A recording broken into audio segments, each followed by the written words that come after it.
The NHL is terrified of this as NHL insider Elliot Freeman gives a scary update on the future of the Florida Panthers, while we also get a massive update on a star player heading into next season, which changes everything for the Panthers moving forward.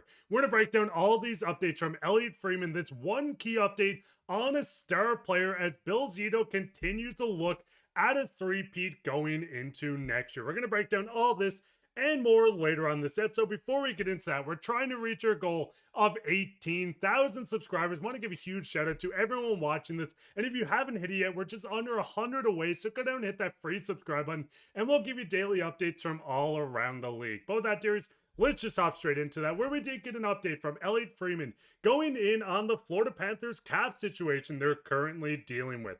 He goes in to say fans are wondering if Florida would trade someone like Evan Rodrigues. I don't believe that's going to happen. Now, looking at this, a lot of people are speculating how Florida is going to get cap compliance going into next season, and we're going to break down exactly how. But going into Rodrigues, do you think there's a world where they do move him? And would you move him, in your opinion, Darius? Because I think his value is a lot higher than people are expecting. It is a lot higher than people think. And I think that if they were going to move him, they would have already at this point in the offseason. But I think, and we're going to get to this in a few minutes, they have one last trick up their sleeve, and that's Bill Zito, one of the best GMs in the entire league. But if you're looking at Evan Rodrigues, has never really been necessarily a regular season performer, but this guy shows up when it matters most in the playoffs and when the team needs somebody, because it's always somebody with the Florida Panthers, whether it's Sam Bennett in any particular game, could be Carter Verhaeghe's game, it could be Matthew Tkachuk's game. One person always shows up, and we've seen that from Evan Rodrigues himself. He has put the team on his back at times in the playoffs, and his playoff stats speak for themselves. He is a great player. He plays in their top six, and I think that, again, they have one last trick up their sleeve to get cap compliant before the season starts. But I think if they can help it, they don't want to get rid of this guy. What he offers to a lineup for his cap hit, again, during the regular season, the stats don't jump off the page at you. But what he can offer to a team like the Panthers, and he fits perfectly into their system, is, scoring and timely scoring in the playoffs. So he's a guy that I think they want to hang on to. Looking at the lines here, again, there's going to be injuries through the course of a season, but heading into the playoffs, if this is the team that they're going into the season with, this is impressive. This is almost scary to any other fan base because, again, you won the cup with almost all of these guys. They're all returning again. You got basically the exact same fourth line returning, the rest of the team as well. You have some inexperience in the lineup as well. And then the defense core is almost unchanged as well. It's actually really impressive what they were able to do. So I think if they can help it, they don't want to get rid of Evan Rodrigues. And I think the big thing is this is the one little season where they're going to have to squeeze out some tricks. We're seeing the cap continue to rise. Bobrovsky's contract is up at the end of the year, and he's going to get a lot less than 10 million, maybe 6 or 7. So you're going to save some cap there. But Rodrigues at 3 mil is one of the best value contracts. Like you said, 15 points in back-to-back Stanley Cup winning seasons with the Florida Panthers. Not scoring the most goals, 2 goals last year, 7 the year before. Still throws some hits. Rodrigues is a big part of this team. But the big question surrounding this Florida team is, how do you get cap compliant? Now you can go the Vegas route, which we will touch on in a little bit. But right now, just being under 4 million in cap space, on over the cap, I should say, at 3.7, the team is going to have to figure some things out. Now, looking at the lineup, like you said, this is probably the best lineup in the NHL. You brought back key players in Brad Marchand, Bennett. You're keeping key players on the blue line with Aaron Ekblad. After all the reports of them going to teams like Toronto or anywhere else, Bill Zito went out to secure this team, keep them together, but it does lean into one key player that's set to miss some time to start the year. And listen, losing Chucky is not ideal, but with reports, with him saying that he's undecided on going into surgery for 25-26, if he does, he misses 2 to 3 months to start the season. Now, LTIR, you clear up the room, you have extra space. Do you see a world where we see Matthew Tkachuk maybe hold out till the start of the season? You go into the season, you miss 2 to 3 months, you still have a very good lineup, and once he's back, you could accumulate cap or even make room later down the road. Now, I don't know because I saw this out there on Twitter and other platforms as well that people were suspecting that Tkachuk has held out this whole time. So then he would get surgery now. So he would miss time.